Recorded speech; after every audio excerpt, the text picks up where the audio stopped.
Ustedes, compañeras y compañeros representantes de los medios de comunicación, señoras y señores servidores públicos que nos acompañan, damos la bienvenida a esta séptima conferencia de prensa mensual, Acciones coordinadas para erradicar las violencias contra las mujeres, las niñas y los adultos mayores.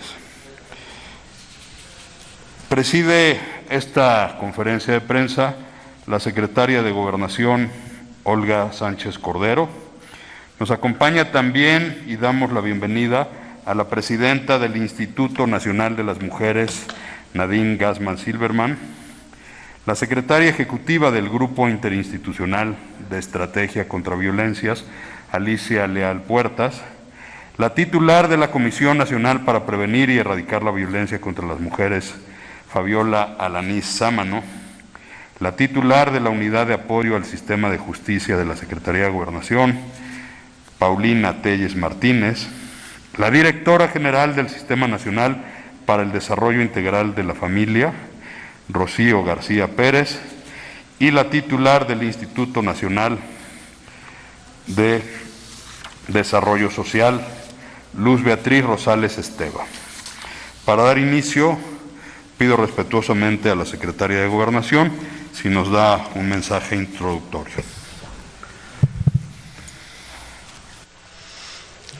Muy buenos días, todavía días a los medios de comunicación. Muchas gracias por estar aquí presentes. Como cada fin de mes, estamos rindiendo un informe sobre el avance que hemos tenido en esta Estrategia Nacional de Protección Integral a las mujeres, niñas, niños, adolescentes y adultas mayores. El día de hoy, como ya lo dijo el director de Comunicación Social, Omar Cervantes, nos acompaña varias funcionarias que tienen bajo su responsabilidad temas muy sensibles, como es obviamente la presidenta de InMujeres, Nadine Gassmann, está también con nosotros y les voy a dar el uso de la palabra de esta forma, la directora del DIF Nacional, Rocío García. También está el Indesol, Luz Rosales, que también le voy a dar el uso de la palabra, Paulina Telles, como titular de la Unidad de Fortalecimiento al Sistema de Justicia, nuestra comisionada nacional de CONAVIM, Fabiola Alanís, quien también va a hacer uso de la palabra, y la representante de la presidencia del Sistema Nacional, que es Alicia Leal, quien me representa a mí en esta coordinación del grupo intersecretarial para atender las violencias contra las mujeres. Yo haré un resumen final y le doy la palabra a Rocío en orden para que vaya explicando todo lo que va. ¿Quién? Fabiola, perdón. Sí. Fabiola primero. Gracias. Luego me dicen quién va en el orden. Sí, muchas gracias. Buenos días a todas y a todos. Tengo una pequeña presentación que tiene que ver con la radiografía de la violencia en contra de las mujeres y las niñas. Yo creo que me voy pasando. Sí, porque es mucho más sencillo. El otro no gana. Si acaso, tengo lo de los estudios. Bueno, espero que se escuche. Nos vamos a ir pasando. Esa no es la versión, sí. Bueno, igual se escucha, ¿no? No,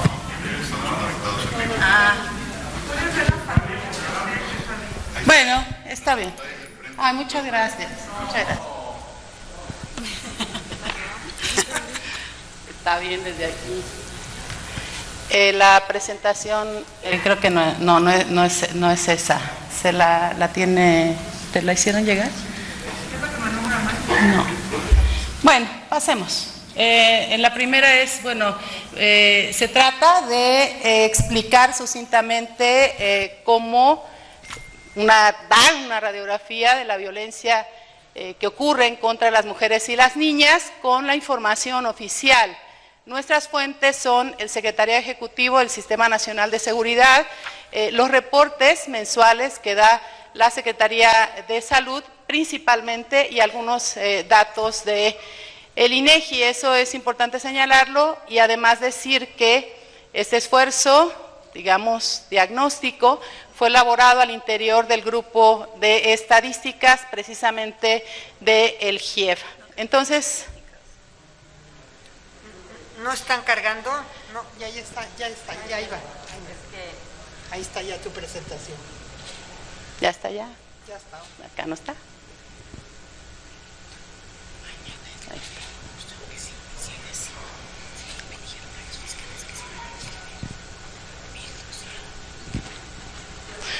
Bueno, mientras aparece la presentación, señalar que en nuestra perspectiva tenemos, para tener un dato más preciso del número de muertes violentas que ocurren en el país, lo que hemos hecho es distinguir los datos que nos dan, por ejemplo, los datos, el reporte que nos dan mensualmente en el secretariado acerca de las muertes violentas, los homicidios dolosos ocurridos en contra de las mujeres y la suma también de lo que son los feminicidios. Entonces, la suma de homicidios dolosos y feminicidios nos da en este periodo, lo que va de enero a agosto, un total de 2.551 muertes violentas, que comparado con el mismo periodo del 2019, el dato es de 2.516.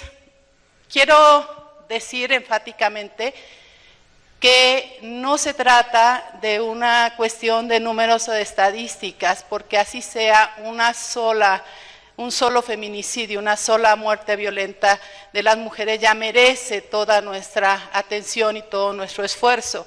Sin embargo, para efectos de clasificación y de tener clara la dimensión de este problema, lo hemos organizado de esa manera y decir que la clasificación o la identificación de carpetas de investigación como feminicidio o como homicidio doloso está en función de cómo está establecido el Código Penal en cada una de las entidades. Entonces, para tener una evaluación, digamos, mucho más objetiva y cercana, nos referimos a estos grandes totales, 2.551 muertes violentas de mujeres en ese periodo, y señalar también, que eso es importante decirlo, históricamente, y están, digamos, hay una serie estadística que ustedes pueden consultar, hubo un crecimiento desde el 2015, enero 2015, alcanzando su máximo nivel, digamos, de registro de muertes violentas en el 2017 y en el 2018, diciembre del 2018, de 359 muertes violentas. Ha sucedido, esta ha sido la tendencia, de 359 hemos ido bajando, 302, 274, 311, hasta alcanzar el máximo en enero del 2020 con 249 hechos ocurridos, y en este mes, en el mes de agosto, hay una disminución de 309 a 301. Adelante. Después, señalar que este es un dato que vale la pena tomar en cuenta, porque se trata de las llamadas de emergencia que se reciben en el 911 en estos delitos que ocurren en contra de las mujeres: violencia contra la mujer, abuso sexual, acoso y hostigamiento, violación, violencia de pareja y violencia familiar. La suma de estos delitos es un gran total en este periodo de 178.031, vis a vis lo ocurrido en el 2019, que fue 122.217. Es importante decir que hay un crecimiento de las llamadas, y lo podemos ver en la siguiente lámina, porque en el marco del COVID hubo una gran campaña integrada a través de este grupo interinstitucional para difundir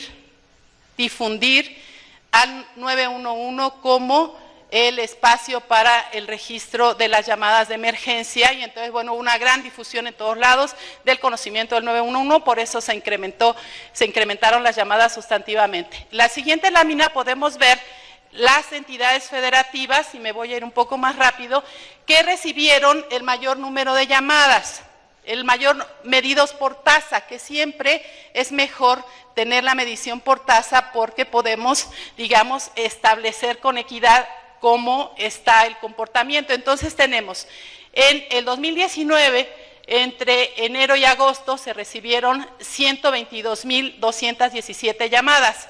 En el 2020, 23.421, hasta en agosto, hasta llegar a 178.031. Esto quiere decir que en el mismo periodo de enero-agosto 2019, enero-agosto del 2020, hubo un incremento de las llamadas del 45.7%. La entidad que recibió más llamadas, con una tasa de 1.7, fue Chihuahua, y en el otro extremo Sinaloa, con una tasa de 0.45.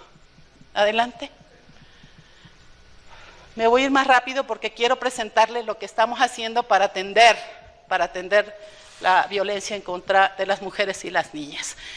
Un tema que nos mueve y que nos ha obligado a estar mucho más cerca de programas y acciones para atender y combatir la violencia en contra de las niñas es precisamente esta estadística. Aquí el Sistema Nacional DIF ha desplegado una serie de estrategias en coordinación con los gobiernos de los estados para identificar en qué lugares, en qué comunidades, en qué municipios están ocurriendo hechos de violencia en contra de las niñas.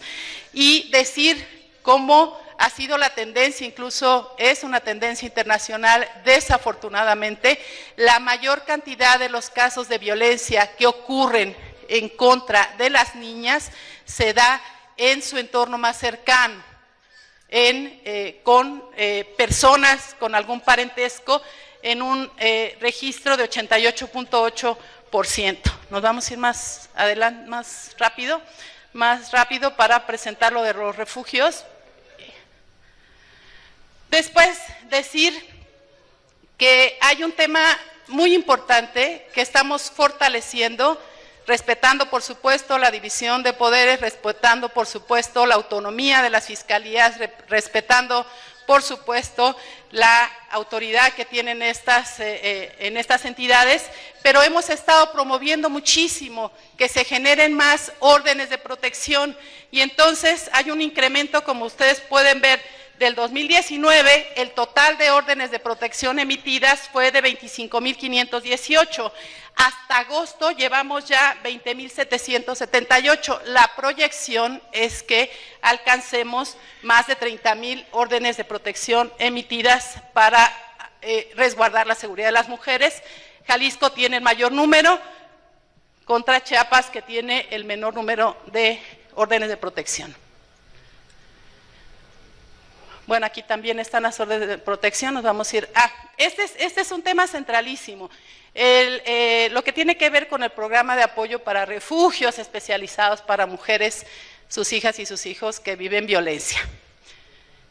Queremos ser muy enfáticas en esto, porque lo hemos estado señalando, pero vale la pena volverlo a decir.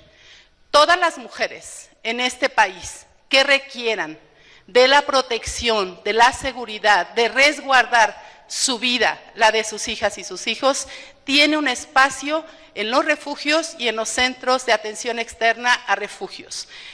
Hubo en el 2020 una inversión histórica de 405 millones destinados exclusivamente para los refugios y los centros de atención externa en todo el país. Bueno, tenemos presencia en 30 entidades federativas y la posibilidad de que podamos mover a una mujer que así lo requiera de un extremo a otro del país.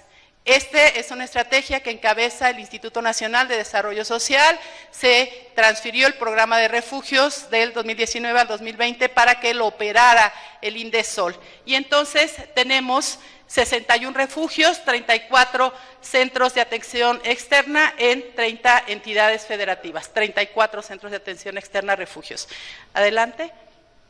Aquí está el número total de mujeres que han sido atendidas con refugios, a través de refugios, 4.848, 1.964 mujeres, 1.388 niñas, hijas de estas mujeres, 1.496 hijos de estas mujeres. El modelo de atención a refugio nos obliga a que no tengan más de 12 años, niñas y niños que quieran ingresar a los refugios. Los servicios otorgados, 712.567, porque en los refugios se da atención psicológica, apoyo nutricional, atención médica, asesoría jurídica. Si, por ejemplo, está en proceso alguna demanda de alguna de las mujeres que están en refugio, se le traslada a los juzgados, etcétera. Entonces, es un servicio integral que tiene un modelo que lo soporta y que tiene un presupuesto muy importante, que tuvo un incremento de presupuesto en el 2020. Personas atendidas en total en los 34 centros de atención externa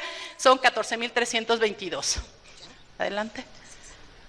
Y bueno, también decir que en los refugios para mujeres se ha atendido a mujeres hablantes de lengua indígena, 4.30, con autoadscripción indígena, 4.68, con alguna discapacidad, 1.99, y también ya estamos llegando, y esto es algo muy importante, ya tenemos la posibilidad de estar en las comunidades y en los municipios en donde existe población afro-mexicana, población transgénero, migrantes, etcétera. Esa es, digamos, es un tema central en la atención a las mujeres. El que sigue. Bueno, también esto tiene que ver con a ver, adelante, yo creo, me quisiera detener también en el tema del programa de apoyo a las instancias de las mujeres en las entidades federativas, que también dirige el INDESOL. Hay una cobertura muy importante a nivel nacional. En las 32 entidades federativas hay centros de este programa de apoyo a las instancias de la mujer a las entidades federativas, el PAIMEF. Y bueno, la particularidad que tienen estos centros es que ahí, y también a nivel territorial es muy importante, pueden contar las mujeres con apoyo psicológico y jurídico para tener o desarrollar algún trámite. Adelante.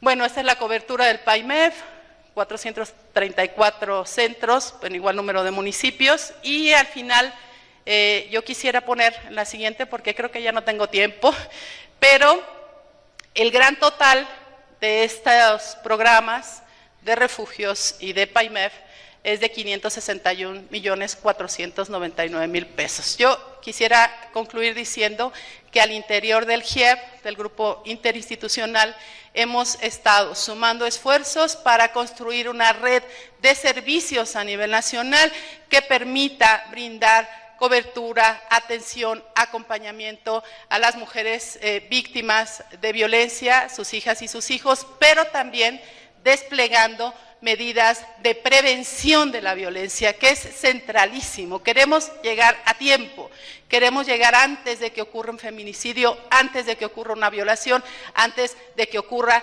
alguna violencia en cualquier tipo y modalidad en contra de las mujeres y las niñas, porque de lo que se trata en esta administración es poner especial atención en los derechos humanos y en la eliminación de cualquier tipo de violencia. Eso sería de mi parte. Muchas gracias. Creo que ya me extendí un poquito.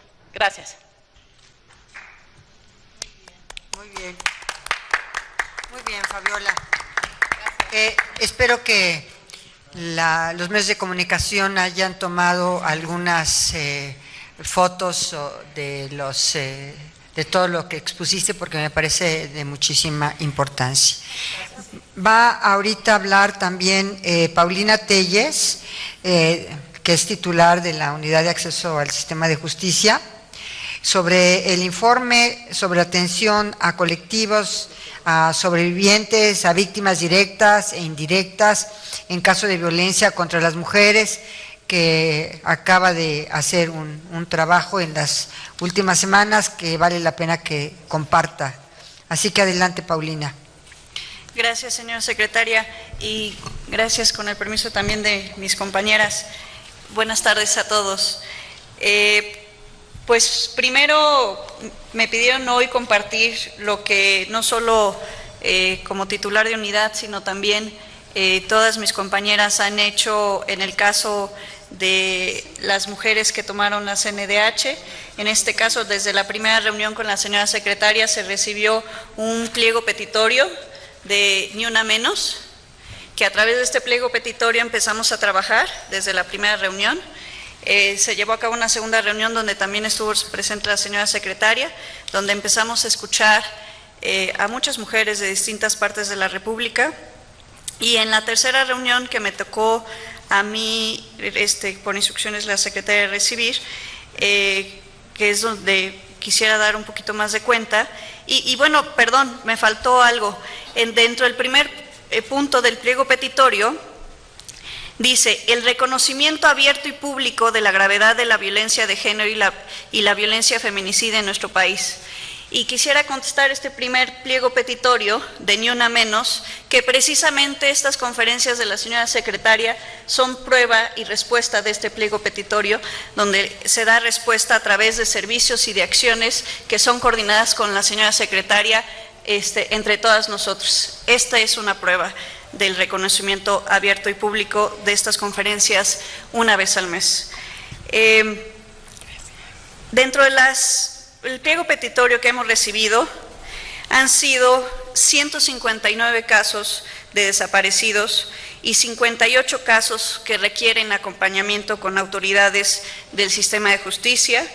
De estos puedo dar cuenta que son 5 de Veracruz, 23 de Guerrero, 2 de Morelos, 1 de San Luis Potosí, 26 de la Ciudad de México, 1 de Durango, a través del cual, en cuanto a desaparecidos, serán acompañados por la Comisión Nacional de Búsqueda y serán contactados a través del mismo. En cuanto a los 58 casos, serán acompañados con las autoridades responsables de cada uno de los estados, fiscalías y tribunales, a través de la unidad y a través de la CONAVIN, y a través de unas mesas de justicia que se han instalado en cada uno de los estados. Y agradezco a todas las autoridades y el mismo apoyo de cada uno de los gobernadores, que son unas mesas de justicia para consolidar el sistema penal, y también han servido como mesas de judicialización que se han formalizado a través de decretos. Y será a través de estas mesas de judicialización que ya se llevaron a cabo en San Luis Potosí el viernes para ver estos casos, y se llevarán a cabo en otros estados para atender y acompañar con estos casos, y con las autoridades presentes, tanto el fiscal como el tribunal, como el Instituto de las Mujeres de los estados, para acompañar y ver cómo, pues qué requiere cada uno de estos casos. Dentro de la unidad, por aparte, la señora secretaria instruyó que hubiera una persona, una mujer, que adentro del área de mesas de justicia, que se atiende y se acompaña y se diseña una ruta jurídica, que hubiera una mujer para atender solamente casos de violencia contra las mujeres, además que también atendemos casos de niños, niñas y adolescentes. Entonces, es decir, que cualquier caso donde las mujeres lo requieran son bienvenidas en mesas de justicia de la unidad de apoyo, que es la unidad creada por la señora secretaria. Lo mencionaban dentro de las reuniones que hemos escuchado, que no tienen a dónde ir. Pues el mensaje es: ya hay un lugar a donde pueden ir, a donde se les acompaña y donde gestionamos y hablamos con cada una de las autoridades del sistema de justicia, y hay una atribución especial dentro del reglamento interior para hacerlo. Y pues dar cuenta un poco también de la reunión que se llevó a cabo el jueves pasado, donde estuvimos 6 horas y media, y me preguntaban que por qué 6 horas y media, y pues simplemente por una razón: tenía que escuchar. Tenía que escuchar a estas madres, a estas hermanas y saber también qué está pasando en el sistema de justicia, porque la función que se le dio a la unidad es también no solo atender casos, sino fortalecer el sistema de justicia. Y quiero decir que además de recibir y escuchar a Elizabeth, a Teodomira, a Rosaura, Evelyn, Omar, Victoria, Miguel, Adriana, también escuché a Kenia Citlali. Kenia Citlali es una mujer trans y hablamos del acceso a la justicia a la comunidad LGBTIQA y me interesó muchísimo y hablé también con UNODC para hacer un programa especial de acceso a la justicia para la comunidad. También hay que saber escuchar para saber fortalecer y trabajar de manera conjunta. Entonces, en ese tema también trabajaremos. Fueron 6 horas y media de escuchar cada una de estos casos. Dentro de estos casos sí fueron casos de desaparecidos, los cuales también me acompañaron la Comisión Nacional de Búsqueda, compañeros, y también integrantes de estas áreas de mesas de justicia de la unidad, con los cuales se acompañará a través de las autoridades responsables de estos casos en cada uno de los estados. Y pues bueno, también comentar que la próxima reunión que tendremos con el grupo de Ni Una Menos será el 8 de octubre, a través del cual trabajaremos el pliego petitorio. Además de los casos se verán de manera directa con las personas. Es importante mencionar que para la atención de casos no se aceptan intermediarios, sino los veremos con las personas directamente. Por desgracia, nos hemos encontrado con algunos de estos grupos que hemos dado cuenta, tanto al subsecretario como a la secretaria, que hay personas que cobran 3,000 pesos porque la Secretaría de Gobernación acepte sus casos y pues son cosas que no lo entendemos estos mismos grupos. Entonces, la ayuda es gratuita, estamos en General Prim 21, aceptamos y pueden mandar sus casos a través del correo de unidaddejusticia@sego.go.mx. Y también, pues bueno, también está el caso de la amnistía. Y pues bueno, eso sería en cuanto a la atención que se está dando y se está avanzando, y con ellas estamos viendo cada uno de sus casos y el pliego petitorio para el 8 de octubre. Muchas gracias. Muchas gracias, Paulina. Ahora le doy la palabra a Alicia, que también va a dar una explicación y compartir algunas de las estrategias que ha estado ella llevando a cabo. Gracias, secretaria. Gracias. Buenos días a mis compañeras de la mesa y buenos días a todas y todos ustedes. Comentarles que en el trabajo de este grupo intersecretarial que ha conformado y presidiendo la secretaria, lo preside y nos acompaña cada semana, tenemos la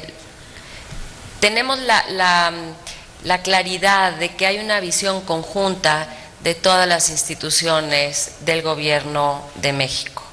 Y esa visión conjunta es todas las mujeres, todos nuestros derechos.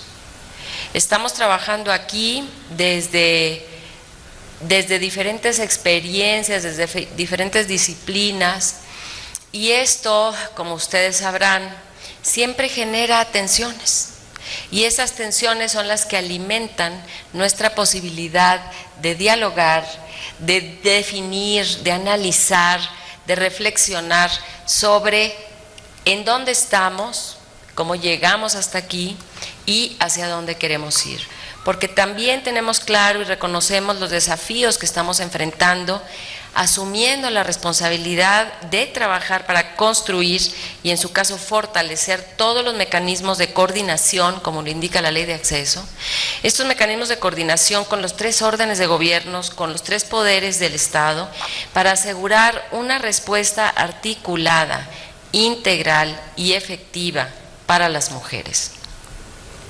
En tanto logramos articular estos mecanismos de coordinación, que están plasmados en la ley a través del sistema nacional y de los sistemas estatales, al mismo tiempo todas las instituciones del Gobierno de México en esta administración del presidente López Obrador, han recibido a las mujeres que se han acercado a estas instituciones para definir posibles rutas de acompañamiento. Como ustedes saben, muchos de los temas tienen que ver con responsabilidades de atribuciones y funciones de los gobiernos locales. Y cuando las mujeres y los casos llegan hasta acá es justamente porque algo está pasando y no hemos logrado esta coordinación que nos permita como Estado dar una respuesta puntual a las necesidades de las mujeres en lo local.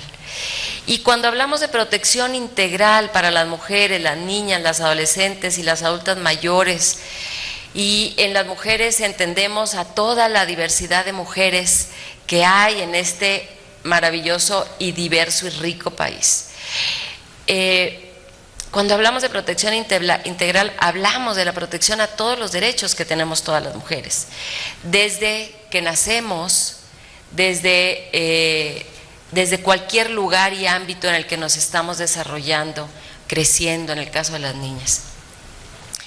Y construir los sistemas, digamos, políticos y sociales para coordinar adecuadamente es complejo porque el sistema que hemos construido ha sido con visiones unilaterales. Entonces tenemos a la policía actuando de pronto sin coordinarse adecuadamente o sin escucharnos, como decía Paulina hace rato. O sea, entre las instancias no hay una escucha que permita entender que como instituciones del Estado, ya sea en lo local o en lo federal, tenemos la responsabilidad de dar respuesta a las mujeres y evitar que las maten, y evitar que se vuelva a repetir esa violencia que por la que están buscando ayuda.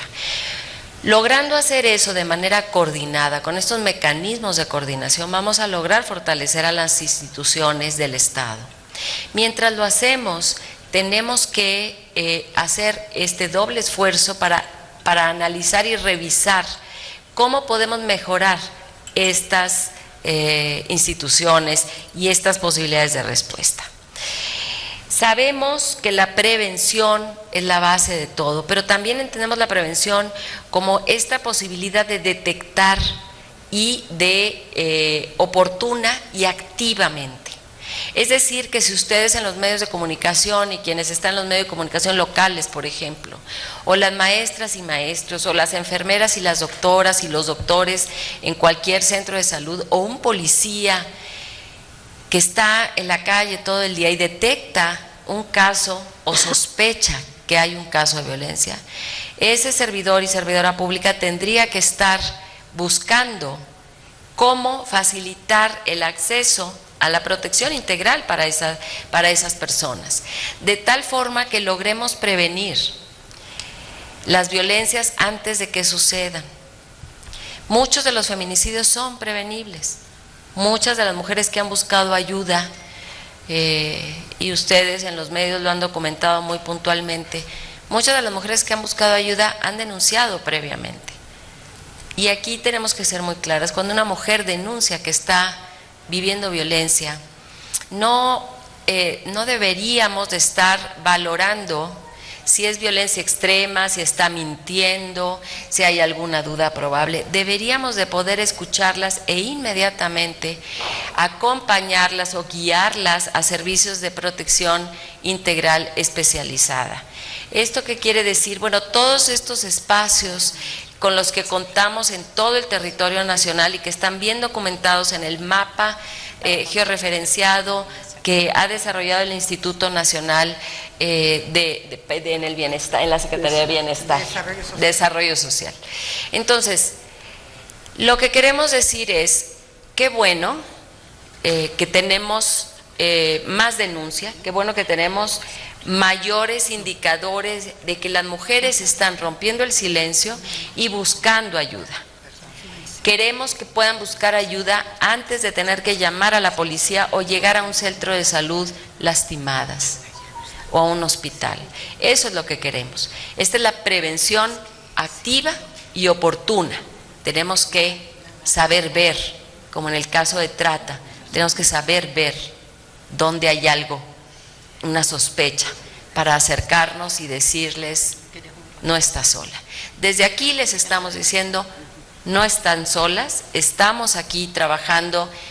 Ahorita nos toca estar en el gobierno federal como servidoras y servidores públicos, pero todas y todos somos ciudadanos y todos formamos parte de este sistema. Y este sistema lo hemos construido todas y tenemos que cuidar nuestras narrativas para no seguir reproduciendo violencias y para no seguir fortaleciendo estas narrativas que nos separan. Necesitamos de ustedes y necesitamos de toda la población para empezar a construir la paz desde nuestros espacios personales y para transformar nuestras instituciones sociales en este país. Nosotras estamos haciendo este esfuerzo con toda la capacidad de reflexión y con toda la capacidad de escucha activa. Las escuchamos, les escuchamos y queremos dar todo nuestro esfuerzo para hacer posible que tengamos una patria o una matria que realmente vea y cuide por nuestros derechos. Muchas gracias. Gracias, secretaria. Muchas gracias, Alicia. Yo cerraré con algunas ideas y después, como siempre, y aparte porque las preguntas de ustedes son muy enriquecedoras para nosotros, les daré el espacio para las preguntas y respuestas. Lo primero compartirles es que seguimos teniendo este GIEP, este grupo interinstitucional para atender las violencias cada semana. Cada semana estamos integrados. El día de hoy, curiosamente, vamos a estar integrados nuevamente para tener compartir lo que se está haciendo transversalmente, porque este es un asunto transversal en todas las instancias e instituciones del gobierno federal. Y hemos tenido también, articulación con las instancias de los gobiernos locales. Hace relativamente poco tuvimos a varias de las presidentas estatales de los institutos de las mujeres, también tuvimos a las titulares de los centros de justicia. Y decir con toda puntualidad que nosotros aquí en la Secretaría de Gobernación, a través de la Unidad de Apoyo al Sistema de Justicia, estamos haciendo un acompañamiento a estas mujeres que han sufrido violencia, ya sea de manera directa o indirecta, porque han sido sus hijas las que han sido violentadas, violadas o incluso han sido asesinadas. Entonces, en este sentido, estamos nosotros en el acompañamiento en todas las instancias de fiscalías especializadas o de procuración de justicia, así también de tribunales. A muchas de ellas, inclusive, les hemos logrado poner un defensor público en las diversas entidades federativas que haga este acompañamiento in situ. Otra de las cuestiones muy relevantes que quisiera yo subrayar son las mesas de judicialización. Estas mesas de judicialización que ya se han implementado prácticamente en todas las entidades federativas a instancias tanto del gobierno federal como de los gobiernos locales, han dado un resultado muy positivo, porque ahí están desde los policías, los fiscales, los primeros respondientes, los fiscales, el informe de la policía homologado, que es importantísimo, así también como los responsables de las fiscalías y de los tribunales para los criterios, y que los criterios de los tribunales de los estados puedan permear hasta la policía o las instancias de fiscalías y procuradurías. Esto nos ha dado un resultado maravilloso y hemos logrado que el acompañamiento en estas instancias de mesas de judicialización de varias de estas mujeres que han acudido a la Secretaría de Gobernación y que no les dejan ver los expedientes y que no tienen defensores y que no les hacen caso en las fiscalías. Y nuestro tema también es obviamente el fortalecimiento del sistema de procuración, de impartición de justicia y de la consolidación del sistema penal acusatorio. Y lo que nosotros pretendemos es esta articulación articulación a nivel federal, articulación también con las diversas entidades federativas. Como dijo aquí Paulina, aquí está General Prim 21, enfrente precisamente en contraesquina con la Secretaría de Gobernación, y que estas mujeres pueden acudir. Otra de las cuestiones que nosotros estábamos también revisando es que, si bien es cierto, nosotros tendríamos que empezar a capacitar no solamente a policías, sino a enfermeras, a médicos, a maestras y maestros de escuela, para ser sensibles a que un niño, una niña o una mujer esté sufriendo violencia en su casa. Creo que podríamos hacer alguna campaña que estábamos nosotros comentando sobre la posibilidad de que se tenga ya un anuncio en las fiscalías o en las propias clínicas del Seguro Social sobre la violencia no es normal. Nosotros sabemos y conocemos, y para que hasta en un programa de vacunación se atrevan a decir: estoy sufriendo violencia. ¿Por qué es esto tan importante? Porque el Estado no puede violar el domicilio privado, no puede violar ni violentar la privacidad de los hogares, sería invasivo. Entonces, a la primer noticia que tenga el Estado sobre que se está realizando o que se está generando una violencia en algún hogar, tiene que actuar, pero no puede ir al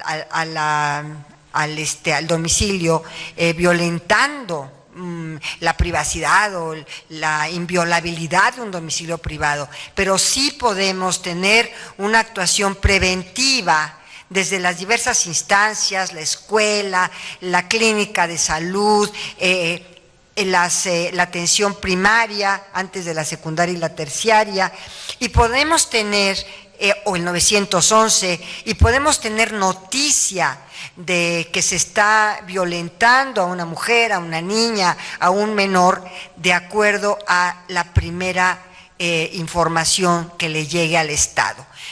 Por eso es tan importante la denuncia, por eso es tan importante el 911, por eso es tan importante la escuela, los centros de salud, en fin, la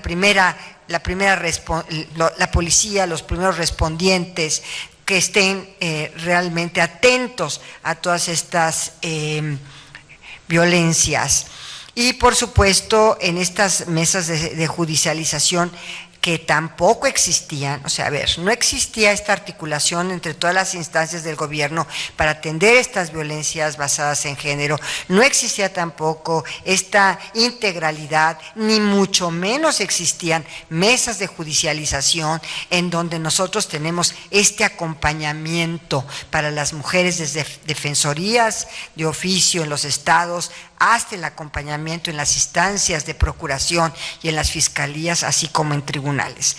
Entonces, estamos trabajando, créanme que hemos logrado esta articulación, hemos logrado esta judicialización, hemos logrado la instalación de estas mesas de justicia, y por supuesto hay mucho que hacer, desde luego, pero tenemos que ir con pasos muy firmes, tanto en la articulación de todas las instancias, cuanto más en estas mesas de judicialización. Muchas gracias.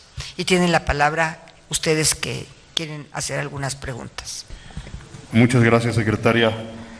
Como lo hacemos cada mes, el suplicarles que las preguntas sean exclusivamente sobre el tema. Ya hace un rato entrevistaron a la secretaria sobre otros temas de coyuntura. Le damos la palabra a Jorge Butrón de La Razón. Secretaria, buenos días a todos. Solamente dos preguntas muy rápidas. La primera es, ¿cuál es el mensaje a estos colectivos de mujeres que mencionan que aún ellos no ven una respuesta por parte de la autoridad federal ante el aumento de feminicidios, y que mencionan que a partir de que se abran las actividades van a incrementar aún más este tipo de, la violencia contra las mujeres? Y la segunda es, si nos podrían detallar un poquito más si tienen algún tipo ya de detección de estas personas que están cobrando los 3,000 pesos por las denuncias, Si nos podrían detallar, si no bien quiénes son, más bien sería qué grupos son, cómo es su modus operandi, si ya tienen detectados algunos y si hay algunas sanciones para ellos. Eso es todo, muchas gracias. Mira, para quienes verdaderamente son las víctimas, ya sea directas o indirectas de estas violencias, nuestra máxima empatía y sobre todo hacia su dolor. Son verdaderamente casos indescriptibles, muy fuertes, que te aseguro que nada más el hecho de estarle escuchando ya uno mismo tiene un tema de devastación, nada más el escuchar. Y desde luego nuestra empatía, el acompañamiento para todas las instancias. Lo que no se vale es que algunas de ellas sean, digamos, que manejen el dolor de estas verdaderas víctimas, sí, y que entonces promuevan ciertamente estas protestas cuando en realidad lo único que están es manejando a estas mujeres que efectivamente fueron víctimas de violencia. Yo vi un video que estaba circulando sobre un enfrentamiento que hubo entre un padre que había perdido a uno de sus hijos y una de estas mujeres encapuchadas que estaba pintando el Palacio Nacional. Está circulando, y cuando él le dice: yo sí perdí a mi hijo, ¿tú a quién perdiste? ¿Por qué no te quitas esa máscara? ¿Por qué estás pintando el Palacio Nacional, que es el palacio de todos los mexicanos? Y ni se quitó la máscara, siguió pintando, ni le respondió a este padre que efectivamente había perdido a su hijo, y le dijo: yo sí traigo un dolor, yo sí traigo el dolor de haber perdido a mi hijo. ¿Tú qué dolor traes? ¿Por qué estás maltratando? ¿Por qué estás pintando nuestro Palacio Nacional? Creo que está en las redes sociales este video que se circuló, y que es un video muy demostrativo de efectivamente quienes han sido las víctimas reales de violencia, en nuestro respeto más irrestricto a su dolor, en nuestra empatía, en nuestro acompañamiento a quienes por otro lado están manejando estos dolores, este dolor. Yo creo que Paulina tendrá más, porque ella estuvo con estas mujeres varias horas y está muy digamos, tiene conocimiento de algunas de estas cuestiones que tú preguntas. ¿Y la otra pregunta cuál era? De los colectivos. ¿Y la otra? Bueno, pues a ver, Paulina, gracias. ¿Qué tal? Pues sí, mira, preferiría reservarme el nombre de las personas, pero estas personas, a la hora que nosotros las atendemos, que escuchamos sus historias, que vemos cómo las podemos apoyar, se sueltan en lágrimas y nos dicen: ya no tengo nada y no tengo los 3,000 pesos, y saliendo de aquí se los tengo que dar a tal persona que me está esperando afuera.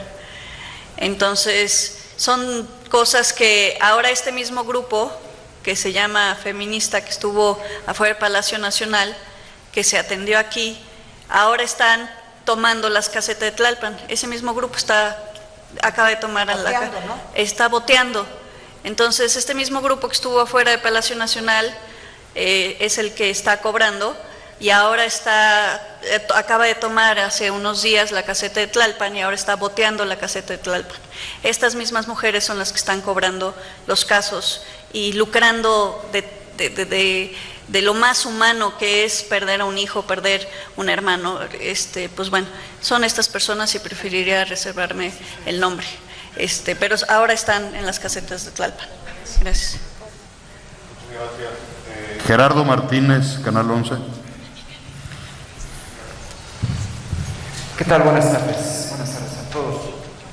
Quiero hacerles una consulta principalmente a la Secretaría de Gobernación acerca de los acontecimientos que se han dado en los últimos días, específicamente en algunas entidades, donde lamentablemente, y algo tiene que ver con el tema que se está tratando, pues el asesinato de varias jovencitas, principalmente entre 19 y 20 años. Tal es el caso de Jessica, Alondra, Nayeli, Noemí y Carmen, que en la última semana lamentablemente fueron asesinadas, ya sea por un familiar o por el novio y demás. Entonces yo le quiero preguntar a la secretaria de Gobernación, ¿qué decirle a las familias? ¿Qué decirle a estas familias que lamentablemente pues, han perdido a un ser querido en estos últimos días? Y de acuerdo al Secretariado Ejecutivo del Sistema Nacional de Seguridad Pública, entre enero y agosto ya van 626 víctimas de feminicidio. Entonces, ¿qué decirle a estas personas? Y sobre todo, ¿dónde quedaron aquellas consignas entre el 8 y 9 de marzo, cuando se realizaron aquellas marchas que lamentablemente terminaron estas protestas en vandalismo? Porque el gobierno permite el vandalismo de las mujeres que al amparo de una capucha llegan y hacen destrozos, y el gobierno lo permite, porque si no se permitiera, pues esto no pasaría. Entonces, ¿qué decirle, secretaria, a las familias de estas personas que lamentablemente esta semana perdieron la vida? Gracias. ¿Me permites que Fabiola conteste y yo termino de contestar? Sí, muchas gracias por la pregunta. Efectivamente, ¿qué decirle a las familias? Pues que nos indigna, que nos emplaza, que nos obliga a buscar junto con ellas que no queden en la impunidad de estos hechos. Específicamente en el caso de Jessica, estuve los últimos 2 días atendiendo el caso. Me reuní con su mamá por una conversación muy dolorosa. Nosotras siempre cuidamos que no se revictimice, que no tengan las víctimas indirectas que repetir 1 y 10 veces la misma historia que les causa tanto dolor. Sin embargo, la señora Verónica quiso platicarme cada uno de los momentos, de los detalles, etcétera, y decir que después de haberla escuchado estoy todavía más conmovida con el caso, y esto nos lleva a actuar y a enviar el mensaje de que no va a haber impunidad. Con la señora Verónica lo que hicimos ya es, en primer lugar, garantizarle que va a haber una defensa adecuada. Le hemos, secretaria, ya está, hoy en la mañana tuvieron una audiencia a las 10 de la mañana, estuvo ahí la Comisión Estatal de Atención a Víctimas y la Comisión Ejecutiva de Atención a Víctimas a nivel federal, con el acompañamiento de la Defensoría Federal de Oficio, porque para que ella no tenga que cargar todavía con el pago de abogadas, porque en estos casos una tragedia lleva a la otra y impacta y afecta no solamente a las víctimas indirectas, sino a quienes le rodean. Y entonces ella ya tenía la preocupación, cuando hablé con ella, de cómo le iba a hacer para pagar a la abogada para que le diera seguimiento al caso. Y entonces nosotros le dijimos, es que eso nosotros lo hacemos, usted no tiene que pagar nada, porque además necesitamos que la integración de la carpeta de investigación se realice con perspectiva de género, tomando el contexto, tomando en cuenta cada uno de los hechos que llevaron a ese horrible feminicidio. Entonces, hablé también con la fiscal especializada en desaparición forzada del estado de Michoacán. Ella tuvo en un primer momento el caso, cuando se anunció la desaparición de esta joven maestra talentosa y además muy sensible. Estuvimos viendo con su mamá algunos videos, el último video que él mandó a sus estudiantes, motivándolos a que siguieran, a que hicieran su trabajo. Ella se había inscrito ya en una maestría en la Universidad Pedagógica Nacional y bueno, fue una vida perdida. Entonces, hablé también con el fiscal general del estado de Michoacán y con el equipo de la Fiscalía General de la República para ver si al tratarse de el presunto victimario, al tratarse de una persona con cierta influencia, se pudiera traer el caso a la Fiscalía General, cosa que no fue necesaria. Ayer el fiscal en Michoacán dio una conferencia de prensa dando los detalles, por supuesto, conservando el debido proceso y viendo que no se altere, digamos, la investigación por dar información que no tiene que darse, etcétera.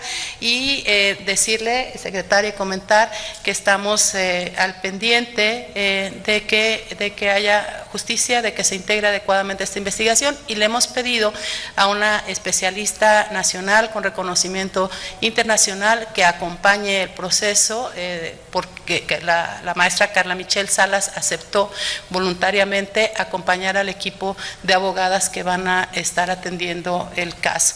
Lo mismo vamos a hacer con los otros dos desafortunados feminicidios que ocurrieron el fin de semana. Y también aprovecho, si me permite, secretaria, para comentar que también el día viernes finalmente alcanzó su libertad la estudiante de la FES Acatlán, Tania Liz.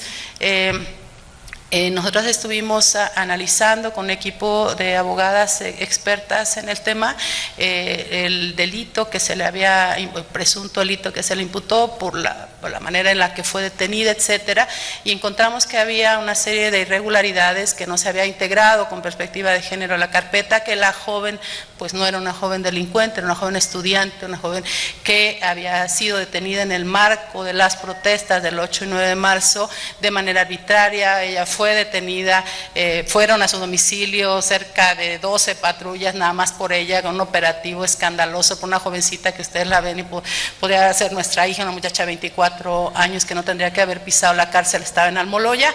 Estuvimos el viernes, finalmente se alcanzó su liberación, estuvimos en comunicación permanente con la agente de la rectoría de la UNAM, con el área, digamos, con Tamara y con la abogada general de la universidad, y al final hay una reparación del daño de común acuerdo, en donde esta joven, Tania Liz, va a trabajar durante 6 meses en el proyecto Mujeres Constructoras de Paz, que generosamente Mujeres y la doctora Nadine Gassman aceptó coordinar este esfuerzo. Así está este caso, ministra, y aprovecho para comentar. Muchas gracias. Como ustedes pueden observar, bueno, va a tomar la palabra Nadine para hacer algunos comentarios del 7, 8 y 9 de marzo. Pero como ustedes pueden observar, el tema más importante es prevención.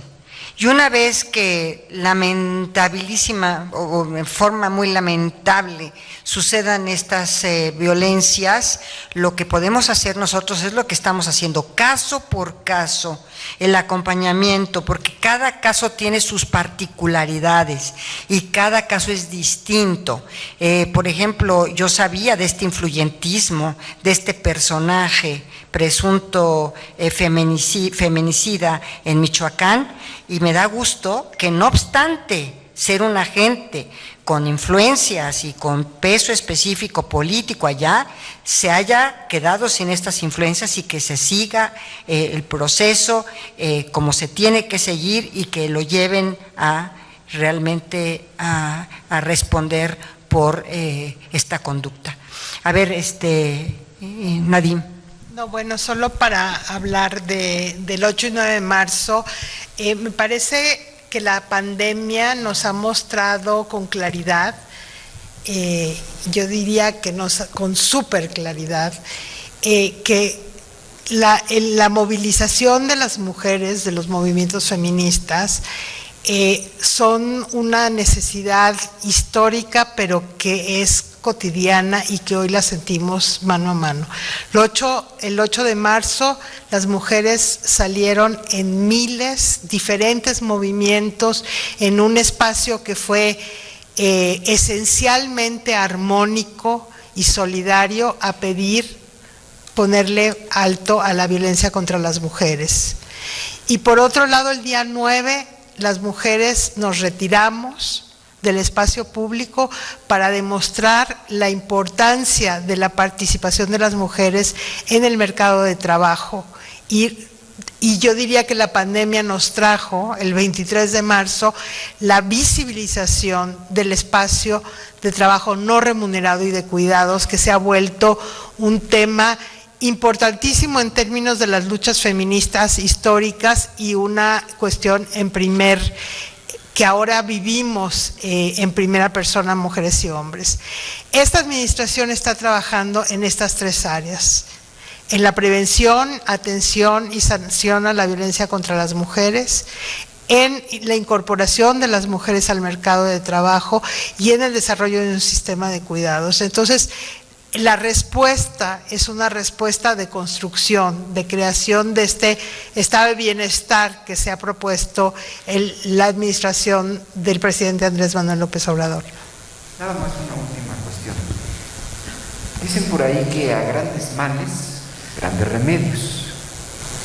¿Por qué no sé, aumentar lo que son las penas para las personas que caigan en esto, por ejemplo, que cometan feminicidio o bien que haya un maltrato contra las mujeres?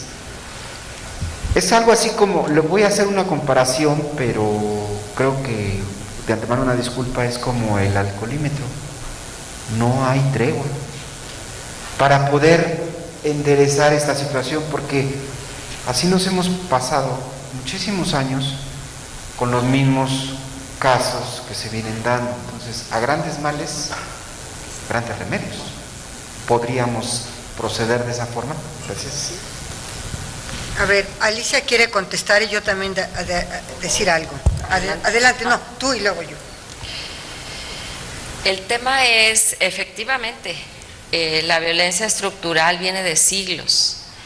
El sistema económico, social está construido sobre estas visiones patriarcales, es decir, con esta sensación o esta creencia de la propiedad privada de las personas. La pregunta es, ¿cómo un hombre puede golpear y violar a una niña? ¿Para qué? ¿A su propia hija? ¿A su nieta? ¿A su sobrina? ¿Por qué lo hacen? La pregunta es, y hay que seguirla haciendo, a los que han cometido estos delitos. Porque el entendimiento del por qué y cómo lo hacen, como los alcohólicos, tiene que ver con el manejo de las emociones y tiene que ver con el abuso de poder y control, el poder físico, el poder económico, el poder legal que tienen sobre sus hijas y sus hijos. Es decir, hay todo un tema en donde está anclada esta idea de la propiedad privada de las personas. Y tenemos que reflexionar todas y todos sobre ¿para qué si ya no nos sirve ese modelo de una familia que su única función era obedecer al jefe de familia, que por supuesto es hombre? Entonces, la pregunta es si hay que educar y los hombres tienen que ayudarnos y educarse y poner el ejemplo. Mientras los hombres no eduquen con el ejemplo, desde donde están, como padres de familia, como hermanos, como servidores públicos, la realidad es que el mensaje sigue siendo, se vale. Y no, ya es un delito. Las mujeres hemos trabajado muchos años para que esto sea un delito, pero no necesita ser un delito, no necesitaríamos tener que denunciar las mujeres un delito para recibir los servicios. Los servicios deben de estar disponibles para las mujeres 24/7, eso dice la ley. Los servicios deben ser integrales y deben garantizar la protección sin juicios y sin que medie denuncia alguna. No tenemos que preguntarles qué traía vestido, no tenemos que preguntarles dónde estabas y por qué estabas a esa hora en ese lugar, no tenemos que preguntarles si estaba borracha o no. Tenemos que preguntarle a los hombres por qué siguen abusando, violando y asesinando a las mujeres y a las niñas y a las adultas mayores. Ese es el punto medular.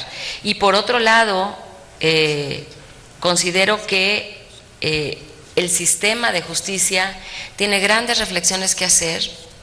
El sistema de seguridad tiene creo que hemos puesto demasiada carga en las responsabilidades de un sistema de justicia que no alcanzaba a medir la magnitud del problema que se vive. No pudimos, pensamos que las fiscalías iban a poder resolverlo todo. Pensábamos que con una orden de protección las mujeres iban a estar a salvo. Y la realidad es que sí pudieran estar a salvo con esas órdenes de protección, pero el sistema de justicia no puede funcionar solo, requiere funcionar de manera interinstitucional con una visión sistémica. Necesitamos todas de todos. Esa es la verdadera democracia, entender, no solamente es una cuestión política la democracia, tenemos que verdaderamente entender que formamos parte de un todo, es una condición espiritual la democracia.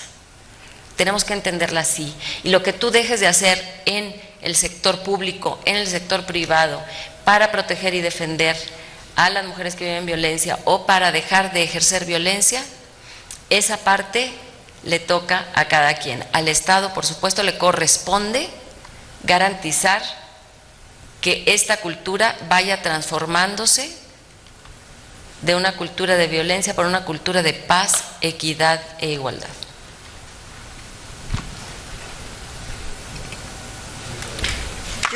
Yo leí hace relativamente poco, no sé si este fin de semana o la semana pasada, que muchos de los delitos se cometen o que la incidencia mayor está en las violaciones que hacen los tíos a las sobrinas. Yo no sé de dónde sacó esta información este periodista, pero se me hizo muy interesante, porque es en el núcleo familiar, en el más cercano núcleo familiar, donde se cometen este tipo de violaciones, violencias y feminicidios.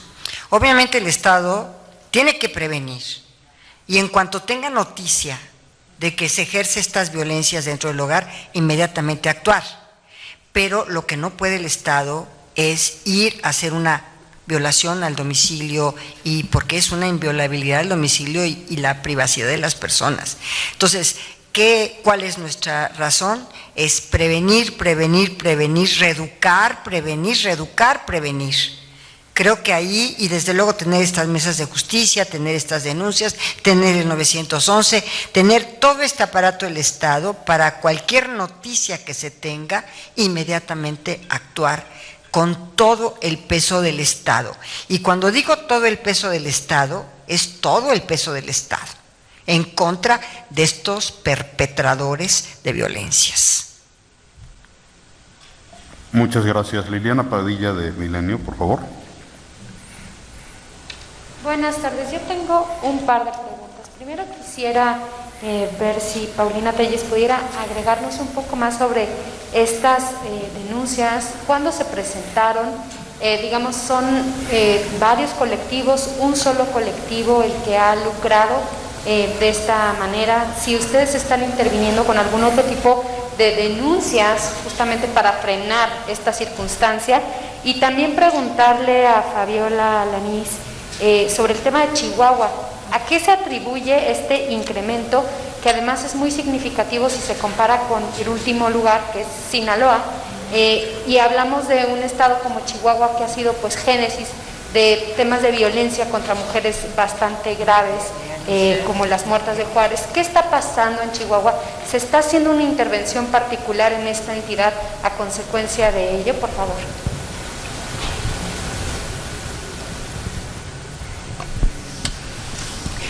Bueno, primero que nada, yo creo que es reiterar que los servicios que damos son gratuitos y que además no solo gratuitos, sino quien no tiene abogado y que requiere que dentro de la ruta de apoyo que nosotros trazamos y los documentos que nos proporcionan de la situación jurídica que cada una en particular tiene, si requieren de un defensor, con la relación de fortalecimiento al sistema de justicia que tenemos con las defensorías nos han apoyado en precisamente delegar un defensor a cada una de estas mujeres, por lo cual no se requiere ningún recurso todo el servicio es gratuito. Los defensores públicos son eso. No hay servicio más noble que defender los derechos de una persona ante el sistema de justicia. Tanto defensores como la unidad de justicia de la Secretaría de Gobernación no cobra los servicios que provee. Estamos ahí, estamos para ayudarlos, estamos para dar un acompañamiento ante fiscalías, tribunales, cualquier instancia, dependiendo de la situación jurídica de cada uno de los casos. Muchas gracias. A ver, Sí, gracias. El caso de Chihuahua efectivamente y particularmente Ciudad Juárez pues es emblemático por la dimensión de la violencia que ocurre en contra de las mujeres y bueno, ya conocemos el contenido del campo algodonero donde se hace toda esta explicación, digamos, contextual de lo que y estructural de lo que sucede ahí. Yo acabo de estar en Ciudad Juárez el día 17, me parece, de septiembre. Por primera vez se realizó en el país en el marco de las mesas de paz y seguridad que se realizan todos los días, que encabeza el gobernador, el fiscal general, el Poder Judicial, la instancia de la mujer, la Secretaría de Seguridad Pública, etcétera. Por primera vez se destinó un día cada mes, ese es el acuerdo, hablar solamente de las acciones que se están implementando para atender, prevenir, sancionar y erradicar la violencia en contra de las mujeres. Fue un buen ejercicio y acordamos tener la siguiente sesión el día 12 de octubre.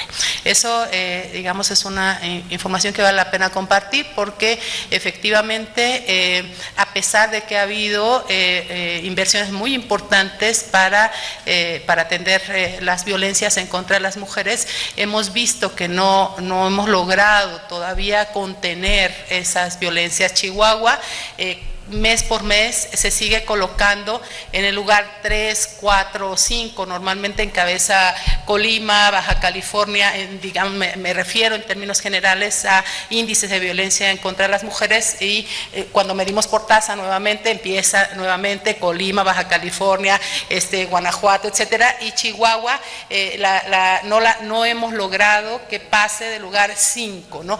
Entonces hablamos mucho con el gobernador Javier Corral sobre este tema y estamos viendo la posibilidad de que pudiera decretarse en el corto plazo. Eso tenemos por supuesto que consensarlo con el Instituto Nacional de las Mujeres y tiene que ser un acuerdo del grupo interinstitucional y multidisciplinario. La declaratoria de la alerta de violencia de género, se cumplieron ya los plazos establecidos por el grupo de trabajo, que eran 6 meses, la investigación, la revisión municipio por municipio, y ahorita estaríamos en condiciones de decretar la alerta de violencia de género. Eso, lo quiero decir, pasa por el acuerdo del grupo interinstitucional y multidisciplinario. De nuestra parte, la CONAVIM vota a favor al interior de ese grupo por la declaratoria de la alerta de violencia de género. Y finalmente señalar que entre las acciones que el gobierno federal está haciendo para apoyar digamos, las iniciativas del gobierno de Chihuahua, está la transferencia de 18 millones de pesos para la creación del Centro de Justicia para las Mujeres en el municipio de Cuauhtémoc. Eso ya está establecido y hay otros 2 centros de justicia más y tenemos ya la autorización para volver a instalar la oficina de la CONAVIM que estaba en Ciudad Juárez y que por alguna razón administrativa ya dejó de funcionar hace un tiempo, pero el acuerdo es volverla a instalar. Hemos tenido ya esa autorización, la anuencia de la señora secretaria y del subsecretario Alejandro Encinas para eso. Muchas gracias. Por último, terminamos ya con la ronda de preguntas. Por favor, Ixaro Arteta, de Animal Político. Quería preguntarles por el tema de los presupuestos. Justamente nos comentaban que la inversión, o bueno, los subsidios de este año que se otorgaron a los refugios para mujeres fue una inversión histórica, pero saber por qué no hay un aumento planteado para el próximo año, ni en ese ni en otros programas, y en cambio sí se aumenta el presupuesto para pensión a adultos mayores, porque pues no sé, ocupa casi la mitad del presupuesto del anexo 13, entonces si esta es la estrategia para combatir la desigualdad de género, es darle pues recursos a adultos mayores en lugar de a refugios. Sí. Lindesol. Sí, buenas tardes. Me parece, en relación al monto de los recursos para refugios, históricamente nunca se habían tenido tantos recursos como se tuvo en este año. En 2020 fueron 405 millones de pesos. Que estamos ejerciéndolos, estamos por entregar la última administración a los 61 refugios que fueron considerados aptos para recibir los recursos precisamente por reunir las características de atención, para cumplir con el modelo de atención que se señala desde el Instituto de las Mujeres como organismo rector. Quiero decir que me parece que este monto no es menor, fue mucho más alto que 2019, pero que aparte no quedó sin recursos, ningún refugio que no haya sido considerado como que estaba cumpliendo con los requisitos del modelo. Estamos apoyando hasta ahorita 61 refugios, que son los que solicitaron su apoyo y que cumplían, como les decía. Y yo creo que en el esfuerzo que está haciendo el gobierno federal para habernos dejado la misma cantidad de recursos para 2020, es una muestra de que le interesa mucho este recurso, porque vamos a estar en una situación muy complicada el año que entra. Yo creo que tenemos que ser conscientes de la situación económica que está viviendo el país, de los recortes, obviamente por falta de recaudación que se necesita, y el hecho que se haya dejado la misma cantidad me parece que es una muestra de la importancia, porque además sí fue suficiente para apoyar los recursos. Claro, nunca se considerará, quisiéramos apoyar a más refugios, pero necesitamos que cumplan con los requisitos. Estamos apoyando a que en algunos estados, por ejemplo en Tabasco, quieren tener más refugios. Ahorita pudimos apoyar a uno porque no reunía los requisitos, pero se está apoyando a todos los refugios y se le está apoyando desde instalaciones, desde el mecanismo de apoyo que tienen, que es muy integral. Se está viendo además el apoyo de otras instancias de gobierno federal para apoyar a las mujeres cuando salen del refugio. Eso es un tema que tenemos muy consciente, es la necesidad de darles el seguimiento más cercano y sobre todo que tengan posibilidades de trabajo. Y entonces con la Secretaría de Economía se están viendo muchos modelos, con ACNUR se están viendo otros modelos para apoyo a las mujeres cuando salen. O sea, la protección está garantizada y creo que no fue menor el recurso, y consideramos que el hecho de que se haya considerado igual, y además de que ya salió por primera vez como programa especial etiquetado para refugios especializados en mujeres en este año en el programa, en el presupuesto de la Federación. Entonces, yo creo que más que recursos, cada vez estamos perfeccionando más el modelo para tener variantes, incluso casas de tránsito, casas de medio camino, otras modalidades que se tengan para seguir apoyando, y que otras instituciones y dependencias de gobierno nos acompañen en este proceso tan importante que es la protección a las mujeres.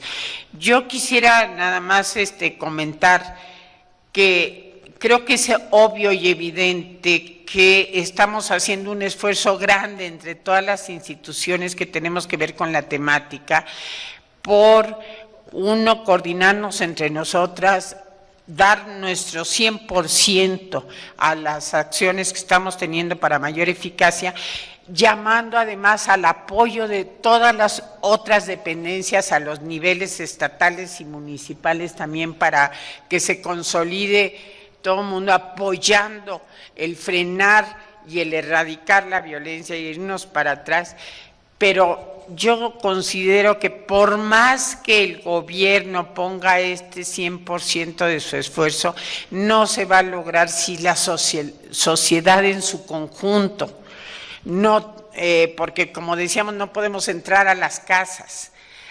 Hay una situación de cultura que tenemos que llamar a la solidaridad de todas y todos los habitantes, los ciudadanos.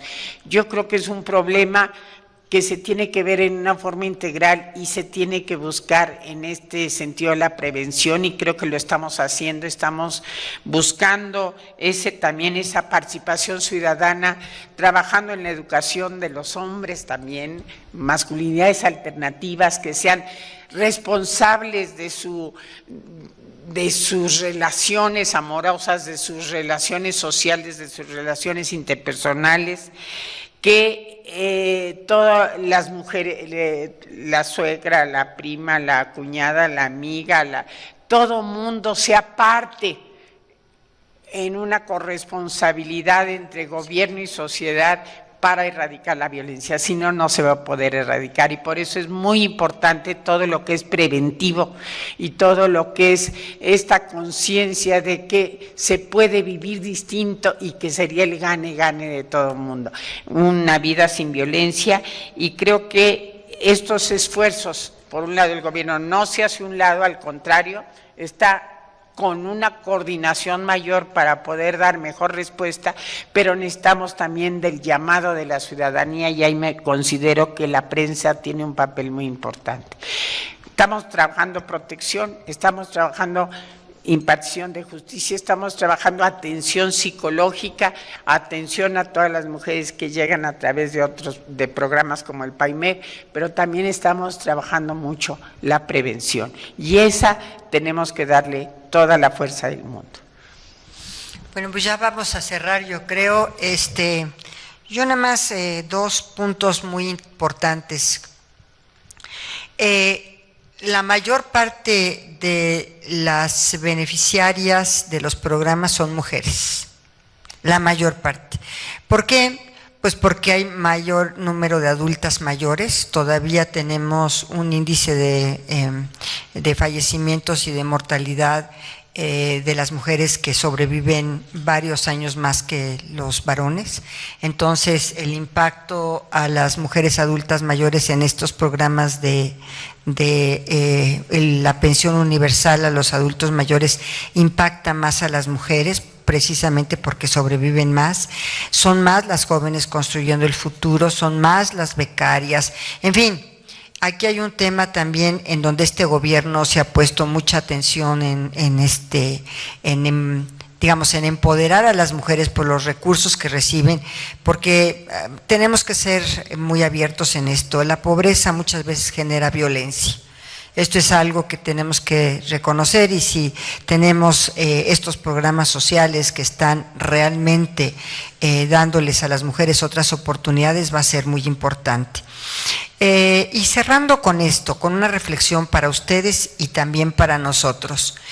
Alicia y otras de mis compañeras hablaban de un tema de propiedad privada, de los seres humanos como propiedad privada.